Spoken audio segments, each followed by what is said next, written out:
the Virginia Horse Industry Board, Southwest Virginia Agricultural Association, and the Virginia Christmas Tree Growers Association are proud sponsors of Virginia Farming. This program's brought to you by the Virginia Farm Bureau. Large or small, Virginia farmers work year-round to help put food on your table. And Farm Bureau works year-round to help farmers and all Virginians. Farming, it's all good. To learn more, go to vafarmbureau.org. Brought to you by Farm Family. Life, auto, business, farm. Nancy Asher, stable owner, visionary, agent of change. Another personal story on farmfamilypeople.com. Farm Family, the people you know. Hi everybody, welcome to Virginia Farming. I'm Amy Rocher. This week we're traveling to Afton to meet Michael McConkey and learn about his business, Edible Landscaping. Then we'll talk about an easy way to keep color in your garden all summer long when we join Mark Viette in the garden. And as always, we'll have the Ag Calendar and a Minute in the Field video. All this plus the Ag News of the Week on this edition of Virginia Farming.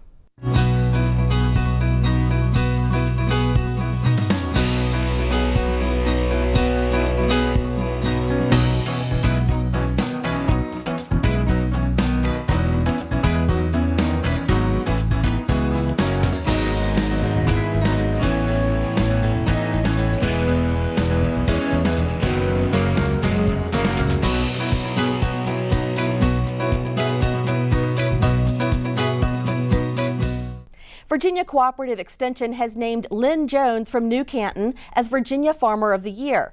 Operating Brookmar Farm, Jones has been a beef cattle farmer for 33 years. His work in improving beef genetics, saving money on feed supplements, and using value-added marketing of beef calves has gained nationwide attention while adding countless dollars to the value of cattle sold from his farm and other beef farms in Buckingham County.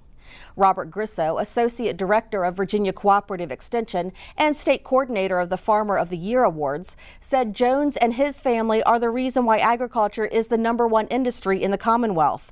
He has a diverse farm with poultry and hay operations and executes great conservation measures to preserve his operation for generations to come. Jones has since represented Virginia in the 2013 competition for Southeastern Farmer of the Year, which was won by a South Carolina farmer. And here's a mark of distinction for yet another Virginia farmer. Cordell Watt has been named National Apple Grower of the Year. Patrick Dunn has the story. I'm here today in a young orchard of Honeycrisp apple trees on the Timber Ridge Fruit Farm. Now in the background, you might be able to see their brand new 100,000 bushel cold storage facility. Now, owner Cordell Watt was selected as the National Apple Grower of the Year, and we're here to find out how he did it. The people that are still in the apple business, they've been through some good years and they've been through some really bad years. But whatever you got to do, you got to keep your chin up through the good years and bad years, the bad hailstorms, the freezes, the labor issues, and all the different things we deal with. And you just got to keep moving forward and make decisions and don't look back. Watt is the first Virginia grower to be named the nation's Apple Grower of the Year. He was honored for his efficient apple production and marketing techniques. It means a lot to me, but you know, my grandfather started the business in 1948, and then my father took over in the late 1960s. And you know, I'm a third generation apple grower, and I wouldn't be where I am today without what they have done. And at the same time too, I have a really great group of employees. So yeah, I got the recognition, but to me, it should have been spread out to my grandfather and father and all the good employees we've had throughout the years and right now. A third-generation apple grower, Cordell grew up pruning, spraying, mowing, and virtually living in the orchard during harvest. Even though he's a Virginia apple grower, he studied liberal arts at West Virginia University. 7 years ago, when his dad suddenly passed away, he was forced into management, but his heart and mind are still out in the orchard. I still try to get outside as much as I can, but it seems like now I manage people more than I ever did. It's just part of the business. As you move, you know, as you move up the chain, you take on a different leadership role. My thing is, I will do whatever it takes for us to be successful. If I have to be on a forklift, if I have to be on a sprayer, if I have to be on a mower, or if I have to be in the office all day, I'll do whatever it takes for us to be successful. Watt says careful handling and gentle treatment of the apples is critical in their operation. With nearly 1,000 acres producing 20 different varieties of apples, Timber Ridge gets busy as a beehive come harvest time. The apples are hand-plucked from the trees and gently placed into bins to prevent bruising. They're graded and sorted, then moved to their new on-site cold storage facility, which was waiting to be filled in September. We're a fresh fruit operation. We probably grow 20 different varieties. You know, some varieties we only may grow 500 to 1,000 bushels. Some varieties, such as Red Delicious, we may grow 60 to 90,000 bushel reds in a good year. So we try to grow a lot of different varieties because we have some customers that might want 6 different types of apples on the same truck. So what we're trying to do is catch a lot of different markets, whether it's farm markets in Georgia that need 8 different varieties at one time, or if we're exporting Red Delicious out of the country, we may get an order for 5 or 6 loads a week, and it's just solid truckloads of red. Whether it's a Gala, a Fuji, Red Delicious, or some other apple variety, Cordell and his team at Timber Ridge Fruit Farm continue to carry on the family tradition of finding a home for every apple they grow. In Frederick County, Virginia, I'm Patrick Dunn. Thanks, Patrick. Well, it was a victory for poultry and livestock farmers when a federal court ruled in favor of West Virginia poultry farmer Lois Alt in a lawsuit she brought against the U.S. Environmental Protection Agency. The court ruled that, contrary to the EPA's contention, ordinary stormwater from Alt's farmyard is exempt from National Pollutant Discharge Elimination System permit requirements. Now, Alt filed suit in June of 2012 after the EPA threatened her with a $37,500 in fines each time the stormwater came into contact with dust, feathers, or small amounts of manure that were on the ground outside of her poultry houses as a result of normal farm operations. The agency also threatened separate fines of $37,500 per day if Alt failed to apply for a permit for such stormwater discharges. American Farm Bureau Federation President Bob Stallman said the outcome of this case will benefit thousands of livestock and poultry farmers who run their operations responsibly and who should not have to get a federal permit for ordinary rainwater from their farmyards. He said this lawsuit was about the EPA's tactic of threatening farmers with enormous fines in order to make them get permits that are not required by law. Stallman went on to say that Lois Alt was proud of her farm and her environmental stewardship, and Farm Bureau was proud to have supported her effort. Well, according to an informal survey conducted by the Virginia Farm Bureau, a Thanksgiving meal this year will cost around $5 per person. The Bureau surveyed basic food items found on Thanksgiving tables, including turkey, dressing, sweet potatoes, rolls, pumpkin pie, and more.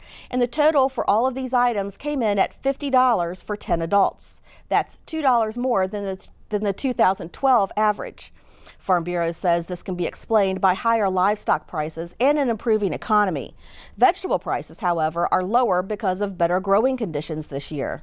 Now, since the beginning of the survey in 2003, the average cost of a family Thanksgiving meal has increased by more than $10. But while consumers are paying more, farmers are getting far less. Farmers today get only 16 cents out of every dollar spent on food, which is about half of what they received in 1980. Well, USDA researchers are studying which soybean varieties react the best to a changing climate. The USDA's Bob Ellison has more. Soybeans are a $137 billion a year crop worldwide. With that in mind, U.S. Department of Agriculture researchers are studying how climate change might affect soybean production. We're looking for variation among soybeans in how they respond to rising atmospheric carbon dioxide concentration. Bunt says he wants to find which soybean varieties farmers should grow to take advantage of increased atmospheric carbon dioxide. Rising CO2 tends to stimulate yields of many different kinds of crops, and what we're trying to do is just optimize that stimulation by finding the varieties that respond best when grown at high CO2. And ultimately we're trying to find the genes that are responsible for that, but the first step is just to find varieties that respond better than others. Bunt says finding the most CO2 adaptable soybeans is important because it will help maintain an abundant and affordable food supply. The U.S. is remarkably lucky in terms of our natural resources. The amount of money that we spend per capita for food is very low compared to most other places in the world.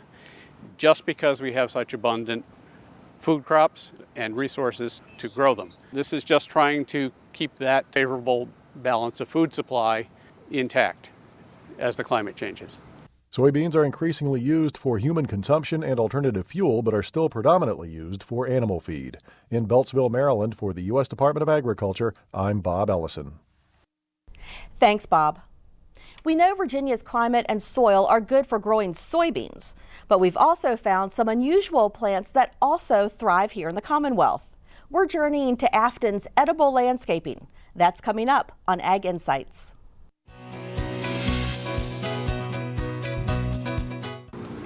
Today we're visiting Afton, Virginia, and it's a company called Edible Landscaping. And I'm standing in front of a kiwi vine, kiwis grown right here in Virginia.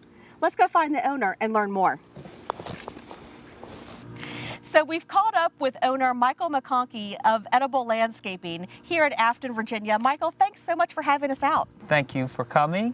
It's a beautiful place here. And how long have you all been here? 1987, we cleared the place for greenhouses and orchard. And everything that we see here is edible in some way, right? Right.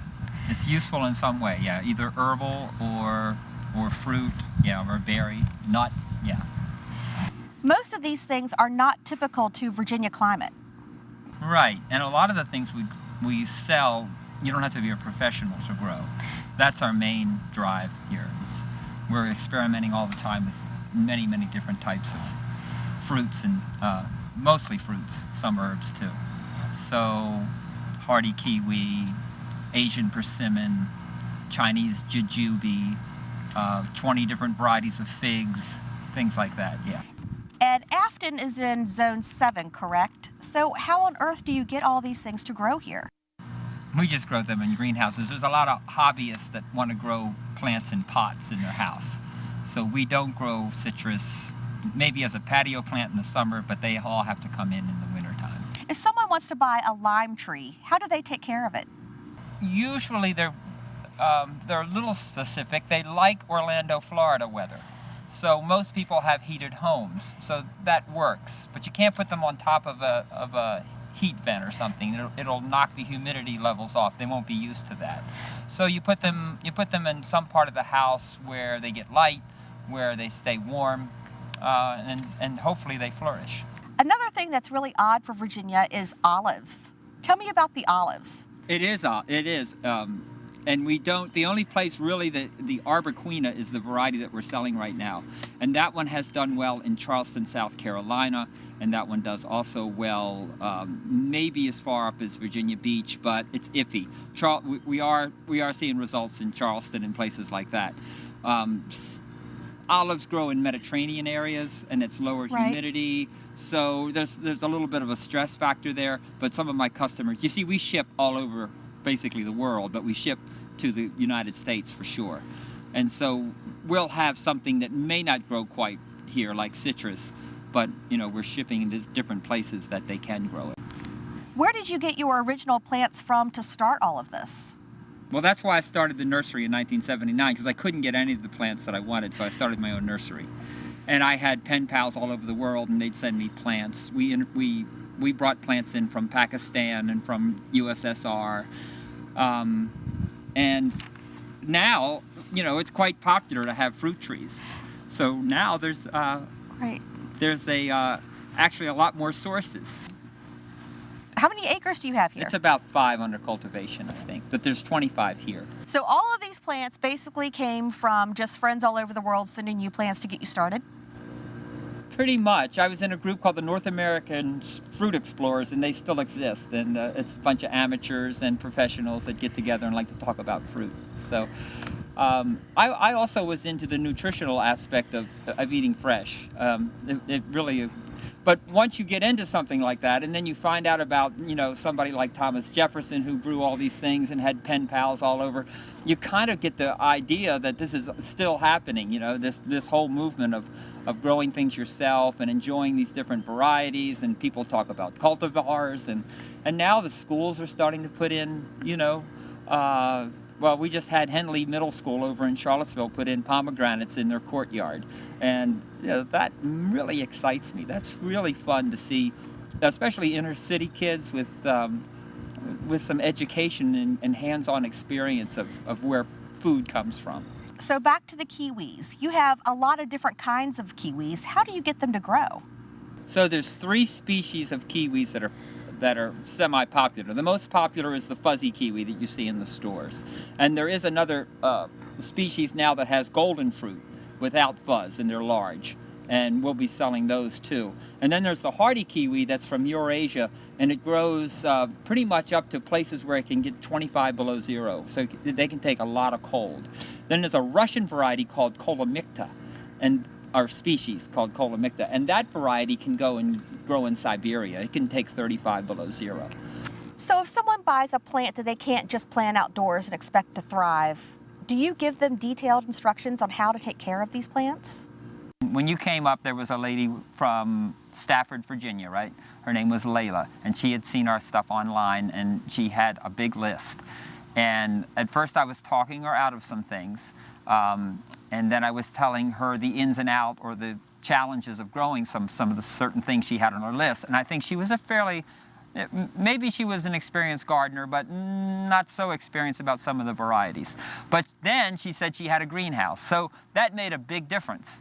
Because then she can grow things in pots, and she can buy small plants from us, which are much more inexpensive, and she can grow them herself, and then next May she can put the ones out that she wants, that will overwinter. She did get a Meyer lemon, by the way, and she got a sweet bay. So how did you become so educated on how to take care of all of these plants? Well, some people have temperaments where they can just stick to one kind of thing, in their whole life, that's all they do. Well, I'm very opposite.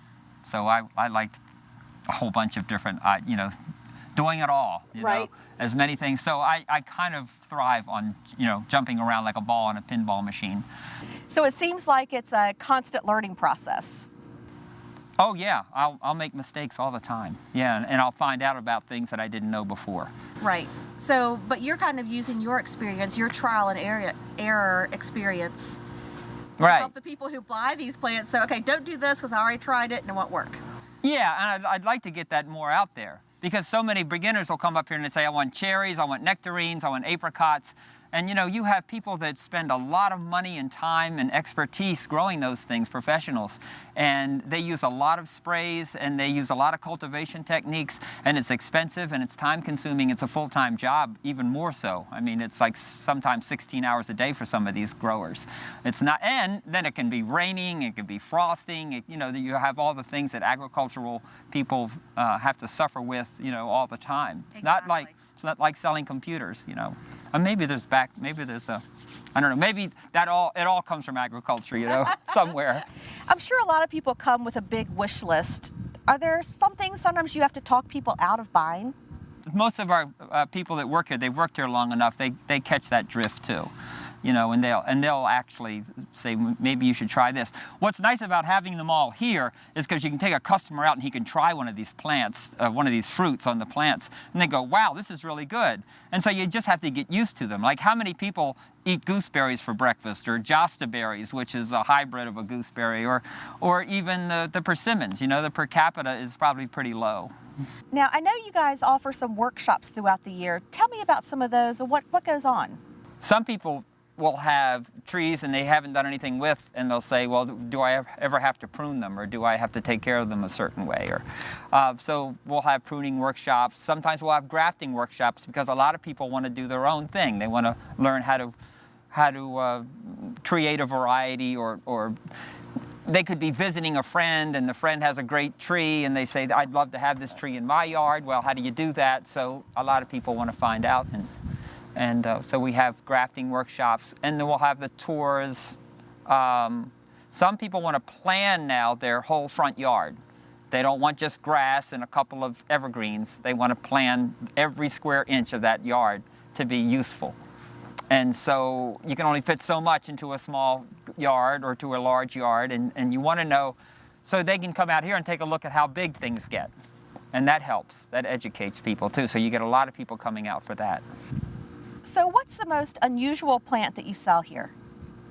Oh, I think dragon fruits are pretty unusual, and I don't know if I'm hitting the right one or not. But that's it's a tropical rainforest fruit that a lot of people would grow the night blooming cirrus, which in a pot. It's like a succulent cactus that grows. These are in the same family, but they have these huge fruits with little kiwi seeds, white flesh or red flesh inside, and they get to be real big. And we grow them in a greenhouse that's kind of only heated to 32, so they're not a plant that you can grow outdoors here, but further south, like in Florida, southern Georgia, you can grow them.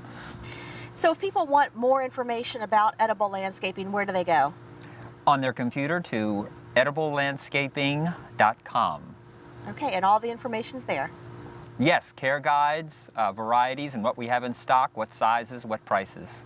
Now you guys have volunteer days. Tell me about that. How do people get involved? Second Tuesdays of the month, it's usually listed on our homepage.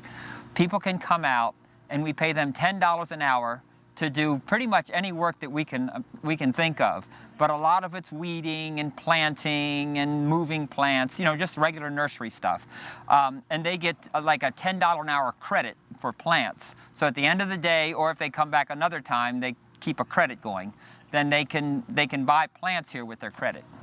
Great. So you'll get a lot of housewives and college kids and young, and then we get groups. So like there's a Harrisonburg permaculture group, and they'll come down here, and 10 of them will work. So they get, at the end of the day, they've added up a lot of and then they'll put that planting or those plants, they'll go and put it in a public place, which is really nice. Oh, that is nice. And we've had that happen numerous times. Yeah. Michael, thanks so much for having us out today. We really did have a great time. And come anytime. You're always welcome. Thank you very much. Thank you. We'll be right back.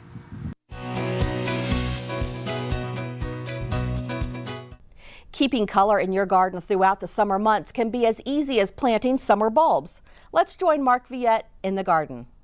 If we want color after our daffodils have finished blooming or our tulips have finished in a garden, you can plant what we call summer bulbs. And they can include something in the way of liliums, which have beautiful fragrance, at least the varieties I like do. You can even put in, now we call these bulbs, they're not all bulbs, but you have dahlias that you can put in the garden. Now in some cases you can put these right out in the garden, or you can fill your containers with these bulbs that will give you color all summer long. It's not hard to do. Just get a nice container. I like to use rather large containers, and I like to fill them with 5 or more different types of plants. All you have to do is take what we call a soilless mix.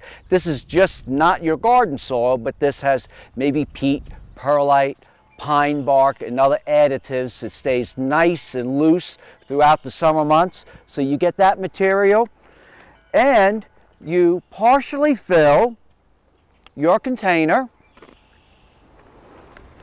almost maybe 4 inches from the top, and then you can take your bulbs. Now, you might consider something like the giant elephant ears. Now remember, the bigger the bulb, the bigger the leaves. So you can put that maybe in the background of this container and set that in. Then I'm going to go ahead and put this beautiful double pink lilium with a lot of fragrance in the front. And I'm going to put, one of the dwarf short dahlias on the side. Even if you want to put gladiolas, you can put them in. But I do recommend, both for the garden and even in containers, to plant these about at least 12 inches deep, so they're a little bit shorter and they don't fall over in the garden. And the next step is you're going to go ahead and cover them with your potting soil. You can also go ahead and plant these summer flowering bulbs in the garden. It's just easy, just go ahead, plant them. But you can fill your garden, your container, with these summer flowering bulbs, and you can enjoy color all summer long, all the way in some cases through till fall. I'm Mark Viette. Join me next time in the garden. Taking a look at the ag calendar, the 2013 Virginia Farm to Table Conference will be held at Blue Ridge Community College in Weir's Cave on December 4th and 5th. To register by November 29th, visit the web address on your screen or call Eric Benfelt at 540-432-6029. Well, that does it for our show. Have a great week, and thanks for watching. I'm Amy Rocher for Virginia Farming.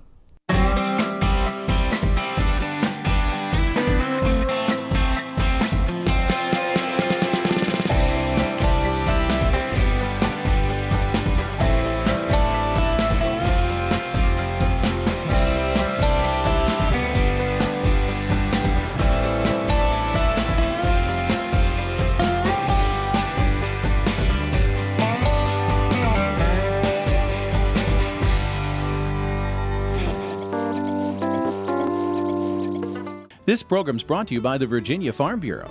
From apples to zucchini, Virginia farmers work hard to put food on your table. And Farm Bureau works year-round to help farmers and all Virginians. Farming, it's all good. To learn more, go to vafarmbureau.org. Brought to you by Farm Family. Life, auto, business, farm. Steve Morse, fruit grower, distiller, entrepreneur. Another personal story on farmfamilypeople.com. Farm Family, the people you know.